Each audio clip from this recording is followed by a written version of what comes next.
Cücələr gəlməmişdən əvvəl təsərrüfatda nələrə diqqət eləmək lazımdır? Bunlar deməli, peyin təmizlənəndən sonra sexi adi su ilə yumalıdır. Ondan sonra mexaniki təmizləmə işləri aparılmalıdır. Təmizləmə işləri qurtardıqdan sonra dezinfeksiya materiallarından istifadə olunan almerdehiddən istifadə olunur. Almerdehid məhlulu ilə sex yuyulur. Sonra 3%'li potaş ilə yuyulur.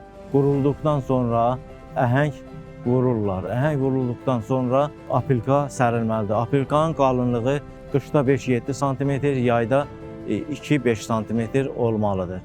Sexə apilka verildikdən sonra bütün avadanlıqlar yığılır sexin içinə. Sonra formalin ilə qazlaşdırma aparılır.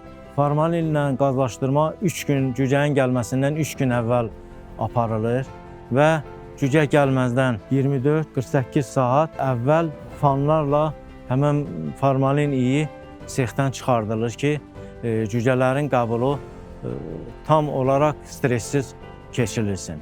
Cücələr gəlməmişdən əvvəl iqlim, ventilyasiya necə olmalıdır? Deməli, cücə gəlməmişdən 48 saat əvvəl peşlər yandırılmalıdır, sex qızdırılmalıdır. Temperatur sexdə 31-33 dərəcə olmalıdır. Sexin nəmişliyi 55-60% olmalıdır. Əgər istilik azalırsa, nəmişlik çoxalır. Bununla nizamlayıb nəmişliyi 55-60%-ə gətirməliyik. Cücələrin sağlam böyüməsi üçün yem və suyun böyük rolu var. Bu səbəbdən su və yem tam olaraq həkim nəzarətində olur.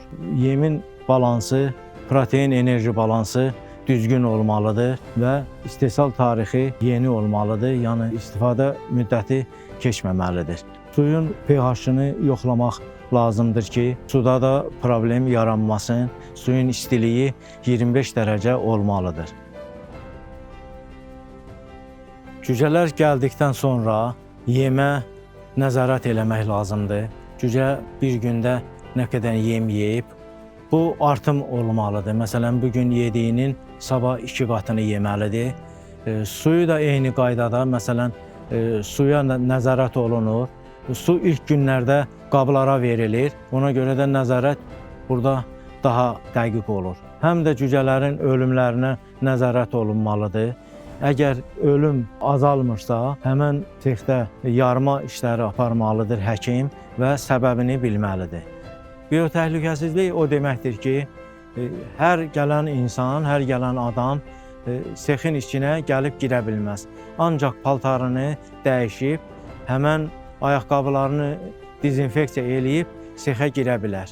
Hətta fermanın ərazisinə girən avtomobillərin hamısı dezinfeksiya olunur, almerdehidlə dezinfeksiya olunduqdan sonra əraziyə buraxılır. Bu da cücənin gələcəkdə sağlam böyüməsində böyük rol oynayır.